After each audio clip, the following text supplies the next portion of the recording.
네, 오늘 은혜 받으실 말씀은 마가복음 11장 12절에서 25절까지의 말씀입니다. 마가복음 11장 12절에서 25절까지의 말씀 함께 보시겠습니다. 제가 가지고 있는 성경, 신약 성경 73면에 있습니다. 마가복음 11장 12절에서 25절까지의 말씀 조금 길지만 제가 한 절, 우리 성도님들이 한 절 함께 교독하시겠습니다. 이튿날 그들이 베다니에서 나왔을 때에 예수께서 시장하신지라 서 잎사귀 있는 한 무화과 나무를 보시고 혹 그 나무에 무엇이 있을까 하여 가셨더니 가서 잎사귀 외에 아무것도 없더라. 예수께서 나무에게 말씀하여 이르시되 이제부터 영원토록 사람이 내게서 열매를 따먹지 못하리라 하시니 제자들이 이를 듣더라. 그들이 예루살렘에 들어갔느라 예수께서 성전에 들어가사 성전 안에서 매매하는 자들을 내쫓으시며 돈 바꾸는 자들의 상과 비둘기 파는 자들의 의자를 둘러 엎으시며 아무나 물건을 가지고 성전 안으로 지나다님을 허락하지 아니하시고 이에 가르쳐 이르시되 기록된 바 내 집은 만민이 기도하는 집이라 칭함을 받으리라고 하지 아니하였느냐. 너희는 강도의 소굴을 만들었도다 하시매 대제사장들과 서기관들이 듣고 예수를 어떻게 죽일까 하고 꾀하니 이는 무리가 다 그의 교훈을 놀랍게 여김으로 그를 두려워하밀러라. 그리고 날이 저물매 그들이 성 밖으로 나가더라. 그들이 아침에 지나갈 때에 무화과 나무가 뿌리째 마른 것을 보고 베드로가 생각이 나서 여짜오되 랍비여 보소서 저주하신 무화과 나무가 말랐나이다. 예수께서 그들에게 대답하여 이르시되 하나님을 믿으라. 내가 진실로 너희에게 이르노니 누구든지 이 산더러 들리어 바다에 던져지라 하며 그 말하는 것이 이루어질 줄 믿고 마음에 의심하지 아니하면 그대로 되니라. 그러므로 내가 너희에게 말하노니 무엇이든지 기도하고 구하는 것은 받은 줄로 믿으라. 그리하면 너희에게 그대로 되리라. 서서 기도할 때에 아무에게나 혐의가 있거든 용서하라. 그리하여야 하늘에 계신 너희 아버지께서도 너희 허물을 사하여 주시리라 하시니라. 아멘. 할렐루야. 오늘 또 주님의 전에 나와서 예배자로 서신 성도님들을 환영하고 축복합니다. 저는 최근에 이 사회 속에 교회가 지녀야 할 책임감에 대해서 깊은 묵상을 하게 됐습니다. 그것은 어려움 가운데 있는 성도님들에게 과연 교회와 복음은 희망을 선포할 수 있는가 하는 것들입니다. 그런데 우리 교회는 늘 그와 같은 희망의 복음을 전하고 있었습니다. 담임 목사님께서 저술하신 고난을 축복으로 바꾸는 24가지 비결과 같은 책들, 또 성령 치유 사역을 통해 하나님의 능력으로 고통 가운데 있는 자들을 자유케 하고 또 회복시키는 등 정말 다양한 방법으로 세상 가운데 선한 영향력을 끼치고 있는 줄 믿습니다. 이처럼 교회는 세상 가운데 선한 영향력을 펼치고 영혼들을 살리는 일을 쉬지 않고 해나가야 합니다. 그러므로 오늘 예수님이 원하시는 성전의 모습을 살펴보고 또 우리를 점검하고 또다시 선한 영향력을 펼쳐나갈 새 힘을 공급받는 시간이 되길 소망합니다.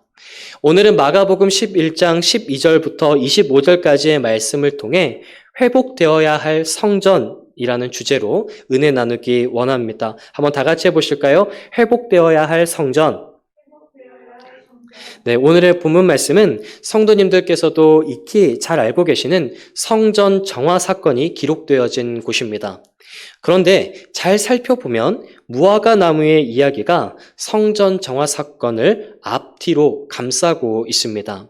1장 12절부터 14절까지에서의 무화과 나무 이야기가 나오고 15절부터 19절까지의 말씀에서는 예수님께서 성전 정화를 하신 사건이 기록되어져 있고 20절부터 21절까지에서 다시금 무화과 나무 이야기가 나옵니다.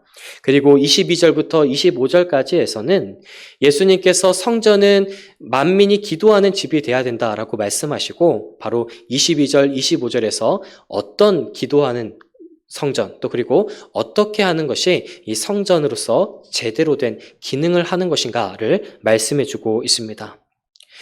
이것을 마가의 샌드위치라고 부르는데 이 성경 곳곳에서는 이렇게 샌드위치 구조로 이야기가 구성되어 있는 곳들이 있습니다. 한번 따라해 보실까요? 마가의 샌드위치. 네, 이렇게 마가가 이런 샌드위치의 구조를 가지고 있는 것은 이 하나님의 말씀을 더욱더 집중하게 만들기도 하고 또 이 하나님의 이 정확한 메시지를 전달해주는 어떤 그런 이 영향을 끼치기도 하고 또 서로가 서로를 해석해주고 있는 본문이다라고 할 수가 있습니다. 예수님께서 이제 이 십자가를 지시러 예루살렘에 들어가시는 그 상황 가운데에서 이 무화과 나무의 이야기가 시작됩니다.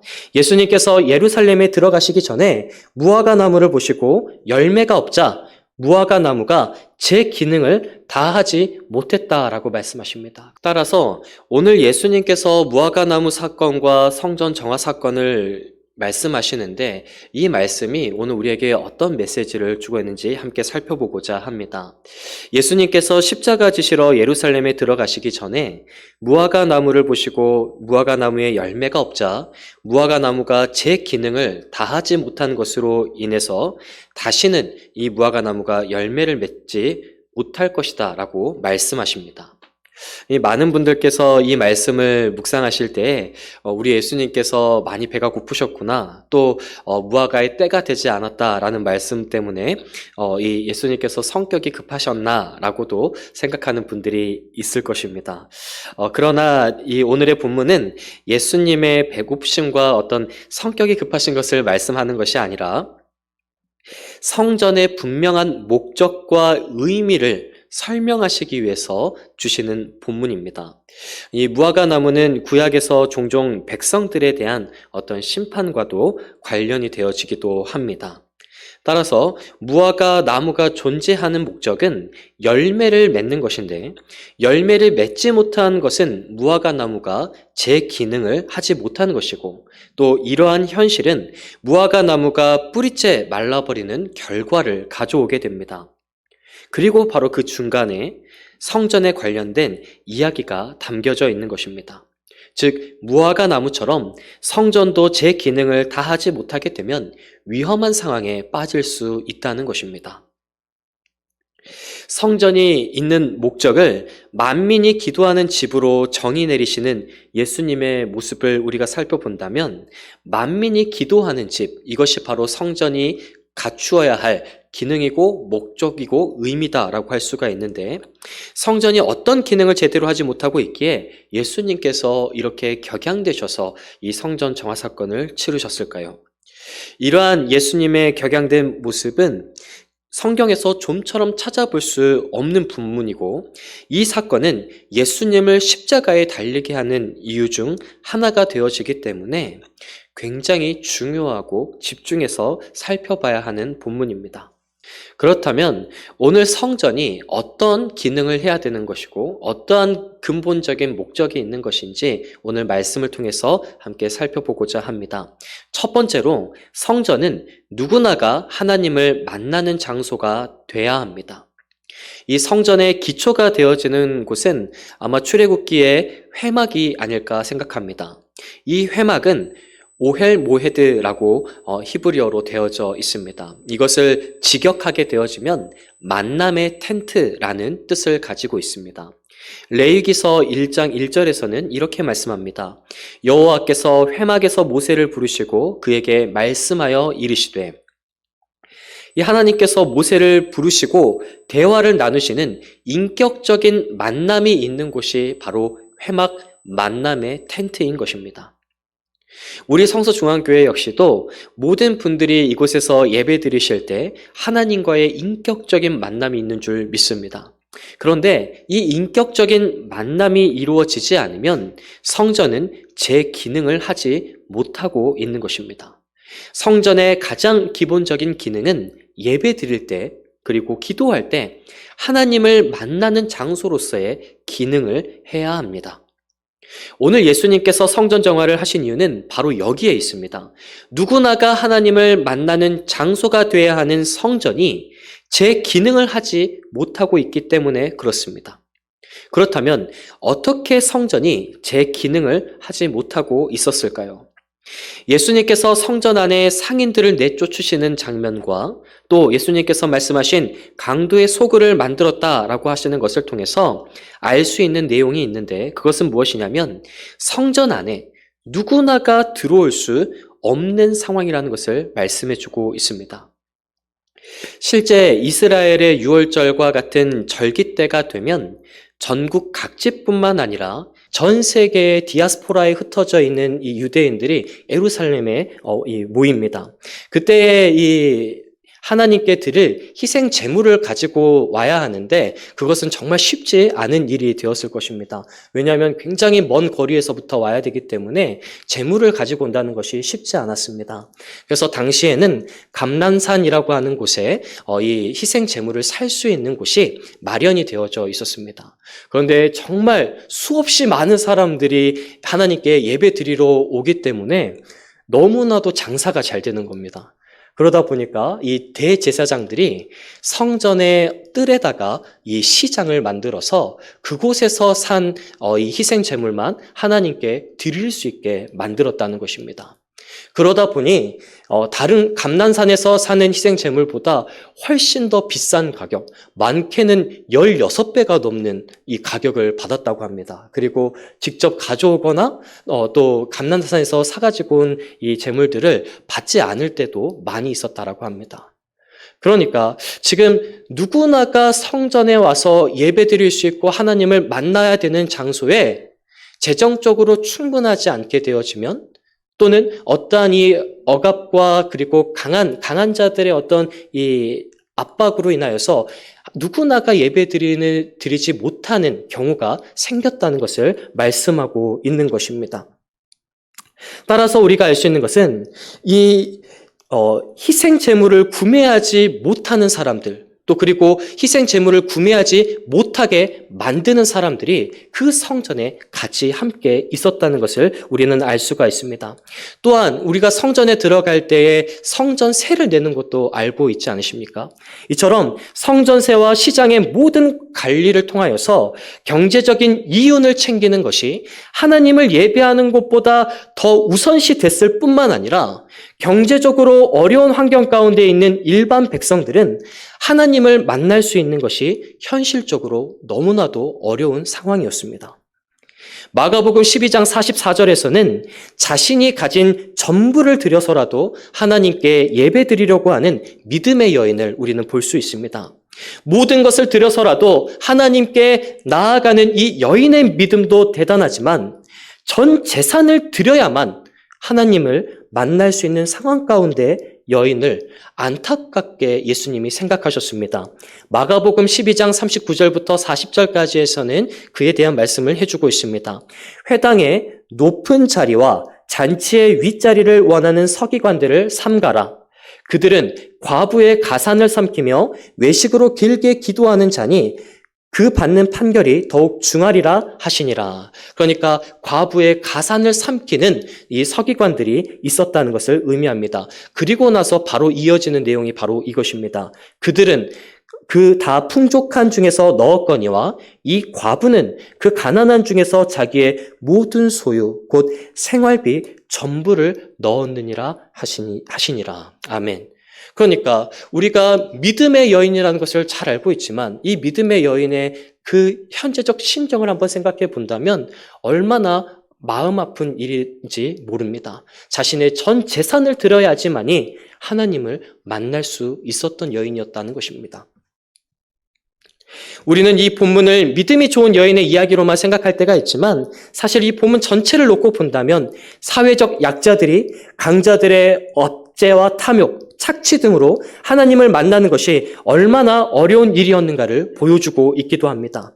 더 나아가 많은 사람이 성전에 오지 못하도록 만드는 이유들을 구체적으로 살펴본다면 바로 이 여인처럼 경제적인 이유로 재정이 넉넉치 않아서 하나님을 만날 수가 없는 경우도 있었고, 대제사장과 서기관들이 자신들의 이익만을 추구하기 위한 정치적인 이유로, 또 상인들의 욕심으로 따른 가난한 자들은 하나님께 나올 수가 없는 그런 상황들이 있었다는 것입니다. 바로 하나님과 백성의 사이를 갈라놓고 있는 사회적 상황들이 있었다는 것입니다. 세상의 가치와 목적이 하나님과 우리들의 만남을 가로막고 있는 상황에 있다는 것입니다. 바로 이 상황이 예수님께서 성전 정화를 일으키신 상황이었습니다. 누구나가 예배드리고 누구나가 하나님을 만나야 하는 자리에 무엇인가 나에게 결핍이 있고 어려움이 있다면 하나님을 만나지 못하게 되는 상황이 예수님의 마음을 너무나도 아프게 만들었다는 것입니다. 제가 중학교 3학년 때였습니다. 이 중학교 3학년 때 굉장히 질풍노도의 시기를 겪으며 어려움이 있었던 것으로 생각이 듭니다. 경제적인 어려움, 또 그리고 학업의 어려움, 그리고 더 나아가서는 친구들과의 관계의 어려움까지도 이 모든 것들을 다 한꺼번에 가지고 있었던 시간이었습니다. 그리고 이 어떠한 즐거움과 또 사람들이 좋다라고 하는 모든 것들을 해봐도 제 이 아픈 마음과 갈급한 마음이 해소가 되지 않았습니다. 그때 저에게 생각나는 것은 하나님 아버지밖에 없었습니다. 오로지 예수님밖에 생각이 나지 않았습니다. 그래서 새벽 2시, 3시경에 교회를 찾아갔습니다. 아무도 있지 않고 이 성전에서 십자가의 불만 딱 켜져 있는데 그때 하나님께 기도를 하려고 갔었습니다. 근데 기도는 전혀 나오지 않고 눈물만 계속 흘렸었습니다. 계속 눈물을 흘리다가 너무나도 억울하고 또 이 감정들이 복받쳐서 울다 보니까 벌써 막 한두 시간이 훌쩍 지나가셨습니다. 그리고 도저히 안 되겠어서 우리가 이 앞에 장의자가 있는데 이 장의자에 이 성경책을 올려놓는 곳을 계속 두들기다 보니까 그곳이 부러지기까지 했었습니다. 너무나도 갈급했습니다. 지금 하나님을 만나지 않으면, 지금 하나님께서 나에게 어떤 말씀도 하지 않으면 너무나도 죽을 것만 같았었습니다.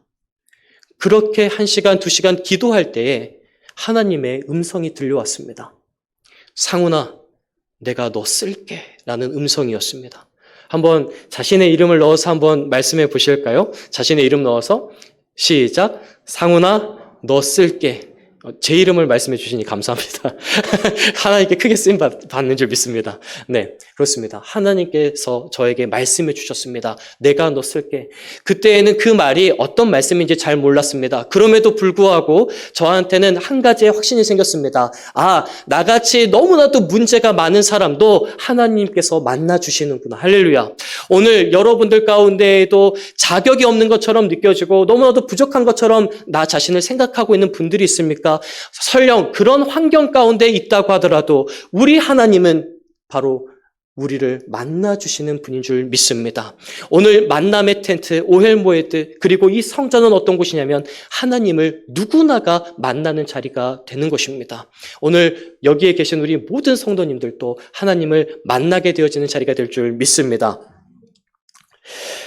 이 세상의 가치와 목적이 하나님과 우리의 사이를 갈라놓을 수가 없는 것입니다. 그런데 오늘 지금 현재 성전은 어떤 상황입니까? 예수님께서 계시는 성전은 세상의 가치와 목적이 하나님과 백성의 사이를 갈라놓고 있는 상황이라는 것입니다. 바로 그때 예수님께서 이 성전 가운데에서 이 성전이 제 기능을 하지 못하는 것에 대해서 격양하시는 것을 우리가 볼 수 있는 것입니다. 사랑하는 성도 여러분, 교회는 누구나가 제한 없이 하나님을 만나는 장소가 되어야 할 줄 믿습니다. 경제적인 이유, 정치적인 이유, 성별의 이유 등 세상의 가치가 하나님과 우리의 관계를 끊어놓을 수 없는 것입니다. 로마서 8장 38절부터 39절에서는 이렇게 말씀합니다. 다 같이 한번 읽어보실까요? 내가 확신하노니 사망이나 생명이나 천사들이나 권세자들이나 현재 일이나 장래 일이나 능력이나 높음이나 깊음이나 다른 어떤 피조물이라도 우리를 우리 주 아멘. 사랑하는 성도 여러분, 세상의 그 어떤 가치도 하나님과 우리의 사이를 갈라놓을 수 없는 것입니다. 혹시 우리 교회에 이런 세상적 가치가 기준이 되어 있지는 않습니까? 경제적이고 정치적이고 사회적 가치 등이 우리 마음 한켠에 자리 잡고 있어서 하나님과의 관계를 방해할 뿐만 아니라 성도와 성도 간의 관계까지도 방해하고 있지는 않습니까? 이 시간 예수님의 사랑이라는 절대 진리의 가치 외에 어떤 가치도 우리 교회에 영향을 끼쳐서는 안 될 줄 믿습니다.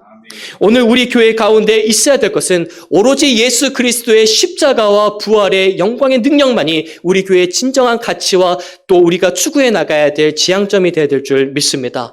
오직 우리 교회의 자랑거리는 예수님이신 줄 믿습니다. 할렐루야. 오직 우리 교회 가운데 자랑할 수 있는 것, 우리가 자부심을 느끼는 것은 오늘 예수 그리스도의 복음이 우리 교회 가운데 선포되어지고 있기 때문인 줄 믿습니다. 오로지 우리 교회의 질서와 가치는 예수 그리스도인 줄 믿습니다. 다른 세상의 가치가 우리 교회 가운데 있어서는 안 될 줄 믿습니다. 오로지 예수 그리스도의 그 사랑과 예수 그리스도의 그 십자가의 헌신과 희생과 그리고 그 부활의 영광의 역사와 능력만이 오늘 우리 교회의 모든 가치와 기준과 자랑거리가 되어야 될 줄 믿습니다.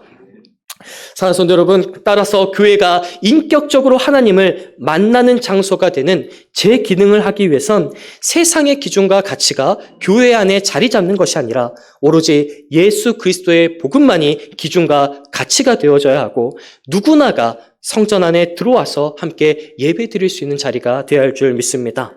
어떤 사람이든 교회에 와서 예배 드리고 기도할 때 하나님을 만나는 거룩한 교회가 되는 것입니다. 우리 성서중앙교회는 누구나가 오셔서 예배와 기도를 통해 하나님을 만나는 거룩한 곳입니다. 두 번째로 성전은 하나님에 대한 절대적인 믿음으로 기도하고 용서하는 곳이 돼야 합니다. 오늘 본문 하반절을 보시게 되면 성전은 어떤 곳이 되어야 하는가에 대해 예수님이 두 가지를 말씀하십니다. 그중 첫 번째가 하나님에 대한 절대적인 믿음을 소유하고 기도하라는 것입니다. 한번 따라해 보실까요? 하나님에 대한 절대적인 믿음을 소유하고 기도해야 됩니다. 그렇습니다. 하나님에 대한 절대적인 믿음을 가지고 기도하는 것, 이것이 바로 이 성전에서 해야 되는 것 중에 하나라고 말씀합니다. 두 번째는 어떤 것이냐면 용서하라는 것입니다. 따라해 보실까요? 용서해야 합니다. 그렇습니다. 먼저 절대적인 믿음을 소유해야 하는 것에 대해서 살펴보고자 합니다. 마가복음 11장 22절부터 24절까지에서는 이렇게 말씀합니다. 예수께서 그들에게 대답하여 이르시되 하나님을 믿으라.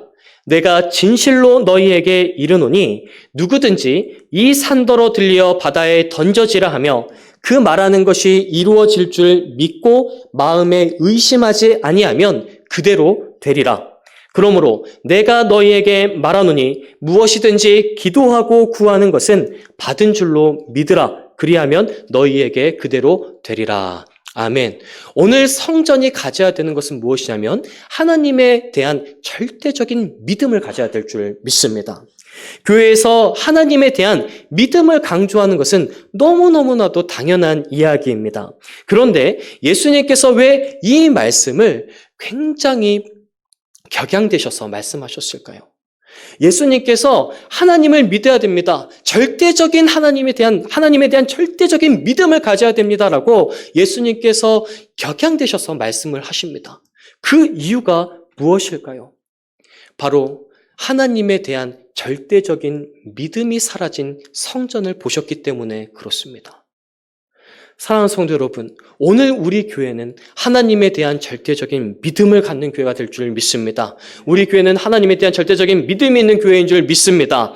오늘 그 절대적인 믿음을 가지고 있는 그 믿음을 통해서 기도해야 됨을 예수님께서 말씀하고 있습니다.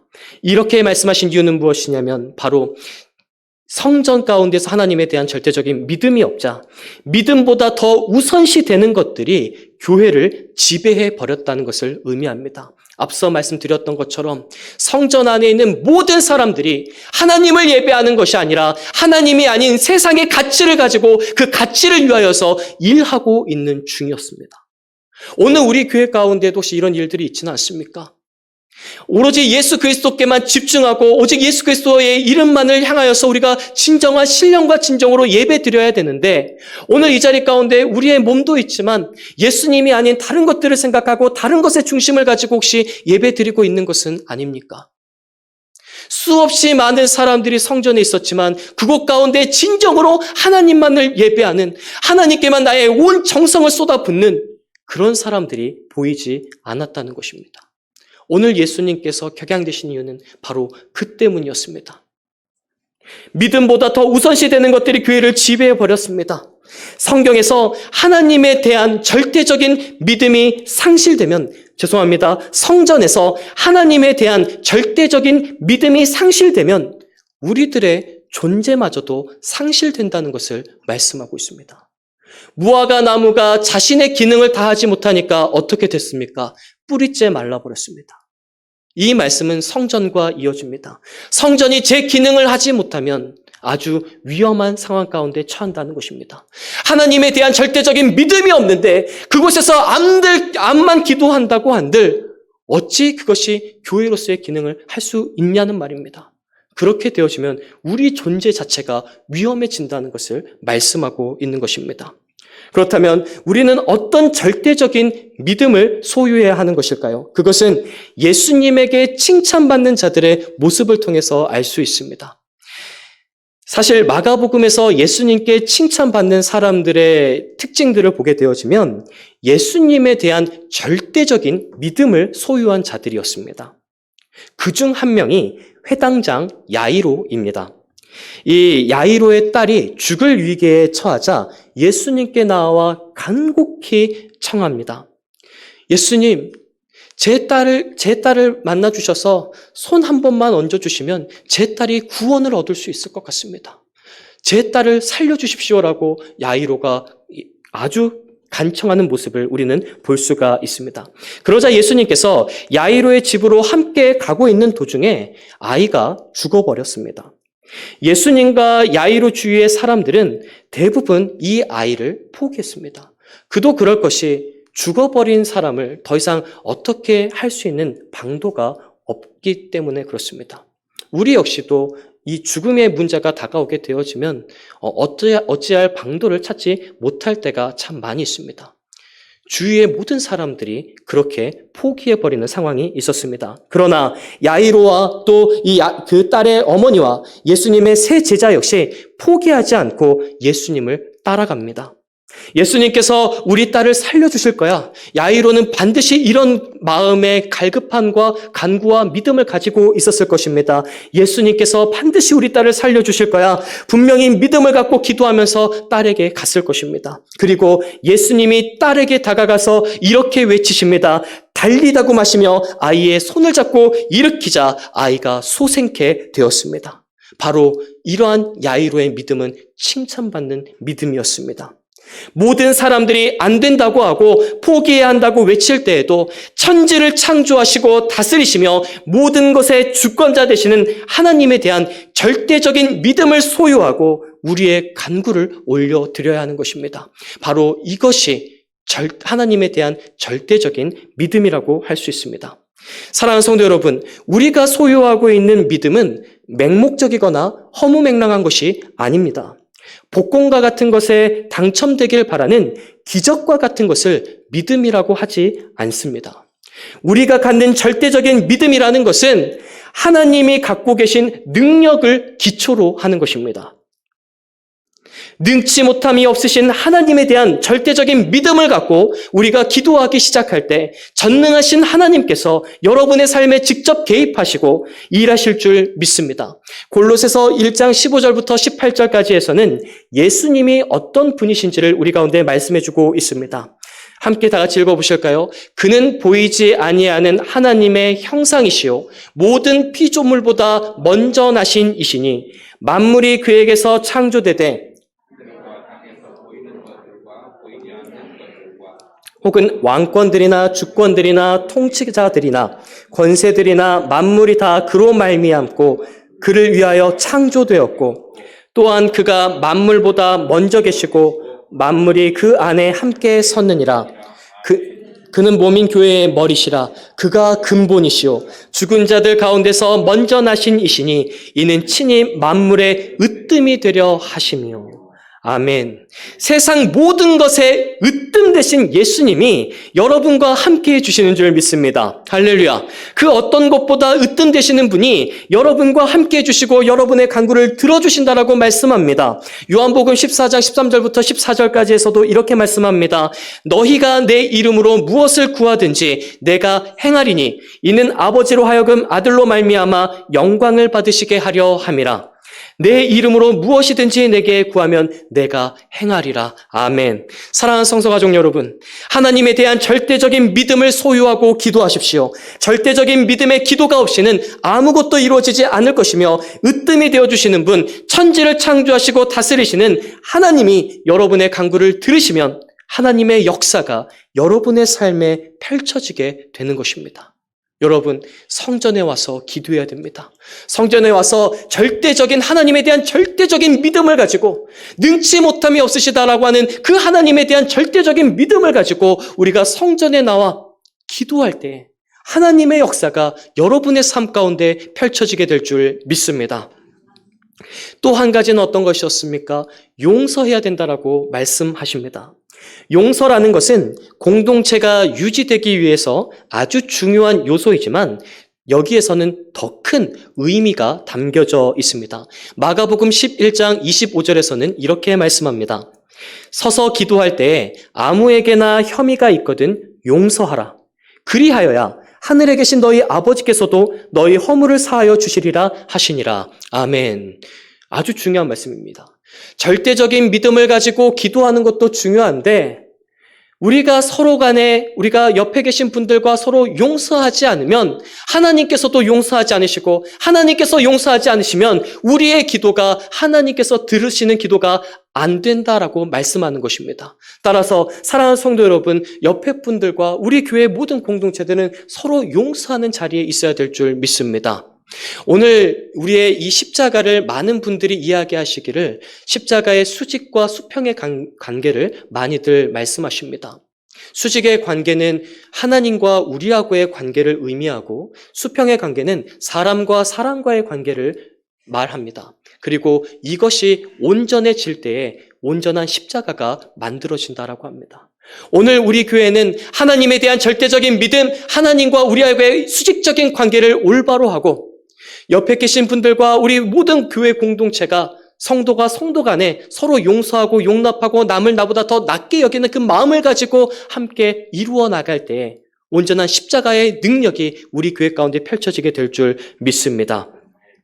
우리가 서로를 용서해야 하나님께서도 우리를 용서하시고 우리의 기도를 들어주신다라고 말씀하기 때문에 그렇습니다. 더 나아가 에베소서 4장 25절부터 32절까지에서는 우리가 용서하지 못하면 마귀에게 틈을 주는 것이고 성령을 근심하게 하는 것이며 하나님을 따르는 삶이 아니라고 말씀합니다. 에베소서 4장 26절의 말씀 한번 보시게 되어지면 분을 내어도 죄를 짓지 말며 해가 지도록 분을 품지 말고 27절 마귀에게 틈을 주지 말라. 서로 용서하지 않으면 마귀에게 틈을 주는 일이다라고 말씀하고 있는 것입니다. 또 30절에서는 이렇게 말씀하고 있습니다. 하나님의 성령을 한번 다 같이 읽어보실까요? 하나님의 성령을 근심하게 하지 말라. 그 안에서 너희가 구원의 날까지 인치심을 받았느니라. 우리가 서로 용서하지 않으면 성령님을 근심하게 만드는 일이다라고 합니다. 이게 얼마나 심각한 일입니까? 마귀에게 틈을 주는 일이고 성령님을 근심하게 만드는 일이 서로 용서하지 않는 일이다라고 말씀하고 있는 것입니다. 32절에서 그래서 이렇게 말씀합니다. 서로 친절하게 하며 불쌍히 여기며 서로 용서하기를 하나님이 그리스도 안에서 너희를 용서하신 것 같이 하라. 아멘. 예수님께서 우리를 용서해 주신 것처럼 그리고 우리 역시도 옆에 분들과 우리 모든 교회 공동체가 용서하며 살아가야 되고 그러한 공동체를 이루어야 된다라고 말씀하고 있습니다. 그래서 교회가 해야 되는 것은 바로 이것이었습니다. 성전은 하나님에 대한 절대적인 믿음으로 기도하고 용서하는 곳이 되어야 된다라고 말씀하는 것입니다. 마지막으로 성전은 열매 맺는 곳이 되어야 합니다. 오늘 본문 가운데서 예루살렘은 열매를 맺지 못해 성전의 기능을 더 이상 할 수 없다라고 말씀하십니다.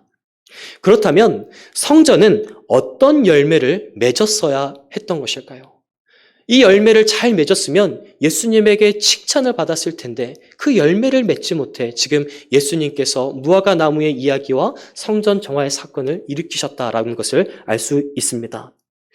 큰 틀에서 봤을 때 교회는 두 가지의 열매를 맺어야 합니다. 첫 번째는 복음 증거를 통해서 많은 영혼들에게 생명을 전달하는 그러한 열매를 맺어야 하는 것입니다. 두 번째로는 교회 공동체가 서로 사랑을 통하여서 열매를 맺어야 된다는 것을 말씀합니다. 사실 이스라엘 백성들에게는 하나님께서 주신 미션이라는 것이 있었습니다. 우리가 먼저 이 복음 증거의 역할들을 보고 복음 증거의 열매들을 먼저 말씀을 드리고자 합니다. 사실 이스라엘 백성들에게는 하나님께서 주신 미션이 있었습니다. 그것은 아브라함에게 주셨습니다. 창세기 12장 3절에서는 이렇게 말씀하고 있습니다. 너무나도 잘 알고 계시는 말씀들인데 한번 다 같이 읽어보시겠습니다. 시작. 너를 축복하는 자에게는 내가 땅의 모든 족속이 너로 말미암아 복을 얻을 것이라. 아멘. 땅의 모든 족속이 누구를 통하여서 복을 얻게 되어지는 것일까요? 아브라함을 통해서 얻어져야 됩니다. 그런데 지금 이 성전 가운데 가장 큰 문제는 어떤 것입니까? 누구나가 복을 얻어야 되는데 누구나가 복을 얻지 못하는 상황입니다. 아브라함을 통하여서 주신 그 하나님의 약속과 그 사명이 있는데 그 성전이 그 하나님의 사명을 감당하고 있지 못하는 상황, 제 기능을 하지 못하고 있는 상황이라는 것입니다. 오히려 이스라엘은 자신들만 하나님께 선택받았다고 하며 그것을 특권으로 여겼던 사람들이었습니다. 그리고 이러한 생각은 결국 열매를 맺지 못하고 뿌리째 마르게 되는 결과를 얻게 되는 것입니다. 그래서 예수님이 이 땅 가운데 오신 줄 믿습니다. 예수님께서 새 성전이 되셔서 온 인류를 구원하시겠다는 하나님의 계획을 바로 십자가를 통하여서 이루신 줄 믿습니다. 로마서 5장 8절부터 10절까지에서는 이렇게 말씀합니다. 우리가 아직 죄인 되었을 때에 그리스도께서 우리를 위하여 죽으심으로 하나님께서 우리에 대한 자기의 사랑을 확증하셨느니라. 그러면 이제 우리가 그의 피로 말미암아 의롭다 하심을 받았으니 더욱 그로 말미암아 진노하심에서 구원을 받을 것이니 곧 우리가 원수 되었을 때에 그의 아들의 죽으심으로 말미암아 하나님과 화목하게 되었은즉 화목하게 된 자로서는 더욱 그의 살아나심으로 말미암아 구원을 받을 것이니라. 아멘. 이 말씀이 중요한 이유가 있습니다. 예수 그리스도의 십자가와 부활은 어떤 특정한 사람들만을 위한 것이 아니라는 것입니다. 예수님은 특별하게 선택된 사람들만 구원하시는 것이 아니라 죄인인 우리 모두를 구원하셨다고 말씀하시는 것입니다. 요한일서 2장 2절에서도 이렇게 말씀합니다. 그는 우리 죄를 위한 화목제물이니 우리만 위할 뿐이 아니오 온 세상의 죄를 위하심이라. 아멘.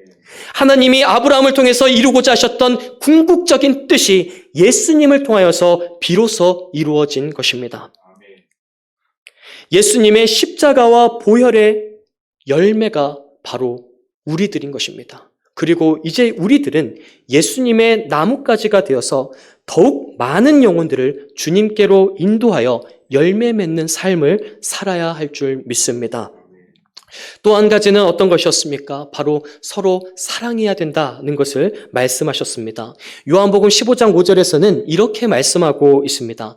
나는 포도나무요 너희는 가지라. 한번 다 같이 읽어보실까요? 그가 내 안에 내가 그 안에 거하면 사람이 열매를 많이 맺나니 나를 떠나서는 너희가 아무것도 할 수 없음이라. 그렇습니다.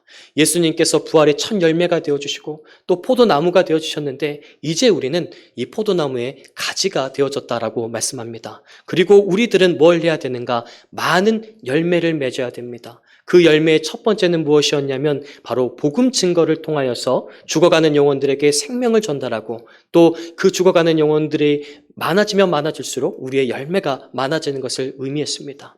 또 다른 한 가지는 어떤 것이냐면 바로 서로 사랑하라라고 하는 열매입니다. 갈라디아서 가운데에서도 이 사랑이 열매다라고 말씀하지 않으십니까? 우리가 이 사랑의 열매를 맺어야 되는데 요한복음 15장 12절에서는 이렇게 말씀하고 있습니다. 내 계명은 곧 내가 너희를 사랑한 것 같이 너희도 서로 사랑하라 하는 이것이니라. 그러니까 예수님께서 너희가 많은 열매를 맺어야 되는데 그 열매는 두 가지의 의미를 가지고 있다라고 말씀하는 것입니다. 바로 복음 증거를 통한 영혼 구원의 열매, 그리고 또 한 가지는 우리 모든 공동체가 서로 사랑하는 것. 사랑하는 것이 열매다라고 말씀하고 있는 것입니다. 네, 우리 옆에 분들 보고 한번 말씀해 보실까요? 사랑합니다. 네, 아멘. 많은 열매가 맺어진 줄 믿습니다. 벌써 이 열매가 너무 많은 것 같습니다. 그렇습니다. 서로 사랑하는 것, 이것이 바로 열매다라고 말씀하고 있습니다. 사랑하는 성도 여러분, 우리가 열매 맺는 삶을 살기 시작하면 더 풍성한 열매를 맺을 수 있도록 하나님께서 은혜를 베풀어 주신다라고 말씀합니다. 요한복음 15장 2절의 말씀 다시 한번 읽어보시겠습니다. 무릇 내게 붙어 있어 열매를 맺지 아니하는 가지는 아버지께서 그것을 제거해 버리시고 무릇 열매를 맺는 가지는 더 열매를 맺게 하려 하여 그것을 깨끗하게 하시느니라. 아멘. 오늘 우리가 하나님으로부터 깨끗함을 받고 우리가 하나님으로부터 더 많은 열매를 맺을 수 있도록 공급함을 받는 방법이 있는데 그것은 무엇이냐면 바로 복음 증거하는 것과 옆에 분들과 서로 사랑하는 것이다라고 말씀하고 있는 것입니다. 오늘 우리가 어떤 것을 잘해야 하나님으로부터 복을 받을 수 있는 것이 아니라 바로 하나님께서 말씀하신 그것, 바로 복음 증거하는 것과 옆에 분들과 서로 사랑하며 서로 용서하며 서로 용납하며 서로 나보다 더 높은 분이다, 나은 분이다라고 일으켜주는 것, 이러한 것들을 통해서 바로 하나님께서 더 큰 은혜를 우리 가운데 베풀어 주신다라고 말씀하고 있습니다. 사랑하는 성도 여러분, 말씀을 정리하고자 합니다. 우리가 열매 맺는 삶을 살기 시작하면 더 풍성한 열매를 맺을 수 있는 줄 믿습니다. 그런데 앞절에서 잠깐 살펴보셨던 것처럼 열매를 맺지 못하고 제 기능을 하지 못하게 되어지면 우리에게 주어지는 결과가 너무너무나도 무서운 일들입니다. 무화과 나무가 말라버린다는 것, 또 열매를 맺지 아니하는 가지는 아버지께서 그것을 제거해 버리신다는 것. 그러나 우리의 초점은 어디에 맞춰져야 됩니까? 우리가 많은 열매를 맺게 되어지면 하나님으로부터 풍성한 공급하심을 얻을 수 있다는 그것에 초점이 맞춰져야 됩니다. 따라서 우리는 이번 말씀을 통해서 결단해야 됩니다. 서로 용서하고 사랑하고 또 많은 영혼들에게 복음을 증거해서 많은 열매 맺기를 결단해야 하는 것입니다. 이것이 우리가 살 수 있는 길이고 하나님의 풍성한 공급하심을 얻는 길인 줄 믿습니다. 이제 말씀을 마치고자 합니다. 우리 교회는 세상의 가치가 기준이 되는 것이 아니라 오로지 예수 그리스도가 기준이 되어져서 누구나가 예배드리고 기도함을 통해 하나님을 만나는 교회가 되어야 될 줄 믿습니다. 두 번째, 우리 교회는 온 우주를 창조하시고 다스리시는 하나님에 대한 절대적인 믿음을 소유하는 교회가 되어야 될 줄 믿습니다. 마지막으로 우리 교회는 서로가 용서하고 사랑하며 많은 영혼에게 복음을 증거하고 열매 맺는 교회, 또 서로 사랑의 열매를 맺어가야 될 줄 믿습니다. 우리가 이렇게 결단한 대로 살게 되어지면 뿌리째 마를 일이 없고 더 많은 열매를 맺을 수 있도록 하나님의 공급하심이 우리 성도님들의 모든 삶에 펼쳐지게 될 줄 믿습니다. 오늘 우리가 이 말씀을 기억하시면서 하나님, 우리 교회가 오로지 예수 그리스도의 이름으로서 든든히 세워지게 하시고 또 복음 증거와 또 서로 사랑하는 열매를 맺게 하여 주시옵소서. 그리고 더 나아가 하나님에 대한 절대적인 믿음으로 기도하게 하시고 그 기도를 통해 하나님의 역사가 우리들의 삶에 펼쳐질 수 있게 해달라고 우리 시간 주님의 성호 한번 부르고 통성으로 기도하며 나가시겠습니다. 주여, 주님 감사합니다. 오늘 또 귀한 주님의 말씀을 우리 가운데 허락해 주시니 감사합니다. 그렇습니다. 주님, 오늘 우리 가운데 하나님에 대한 절대적인 믿음을 소유하게 하여 주셨어서 온 우주를 창조하시고 다스리시는 그 하나님에 대한 믿음이 아버지 우리 가운데 강하게 자리 잡게 하시고 그 믿음을 통해서 함께 기도하며 나갈 때 하나님의 역사가 우리 성도님의 삶 가운데 가득히 펼쳐지게 하여 주시옵소서. 그 하나님의 역사가 우리 교회 가운데 펼쳐지게 하여 주시옵소서. 아버지 또한 기도하며 나아가기를 우리가 하나님의 그 귀한 열매들을 맺어가는 삶을 살아가기 원합니다. 복음 증거를 통해 죽어가는 영혼들에게 복음을 증거하고 생명을 전달하며 많은 열매를 맺기 원합니다. 또한 우리가 서로 용서하고 사랑하며 많은 열매를 맺어가길 원합니다. 그리고 우리 교회의 모든 중심은 오로지 예수 그리스도가 우리 교회의 중심이 되어지길 간절히 소망하며 나아갑니다. 아버지 우리가 결단하며 나아가오니 많은 열매를 맺는 삶을 살게 하시고 오로지 우리의 마음의 중심에 예수 그리스도가 있게 하시며 아버지 절대적인 믿음으로 아버지 포기하지 않고 끝까지 나아가는 우리 모든 귀한 성도님들 될 수 있도록 아버지 역사하시고 함께 해주시옵소서. 오늘도 우리 가운데 크고 놀라운 일 행하실 주님을 기대하오니 성령께서 직접 개입하여 주시사 하나님의 놀라운 뜻으로서 나아갈 수 있도록 놀라운 뜻을 우리 가운데 허락하여 주시고 우리 가운데 펼쳐 주시옵소서. 주님 모든 것 가운데 함께 해주실 것을 믿사오며 거룩하신 예수님의 이름으로 기도드리옵나이다.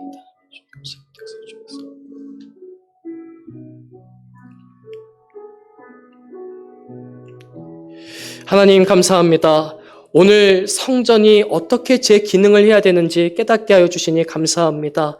오늘 우리가 이 배운 말씀들이 우리들의 삶에 적용되어지게 하시고 오로지 예수님만이 우리의 마음의 중심이 되어지게 하시며 하나님에 대한 절대적인 믿음을 소유하고 기도하고 용서하고 서로 사랑하고 많은 복음 증거를 통하여서 많은 영혼들을 건져내는 많은 열매를 또 맺게 만드는 우리 모든 성서중학교 모든 성도님들 될 수 있도록 역사하여 주시옵소서.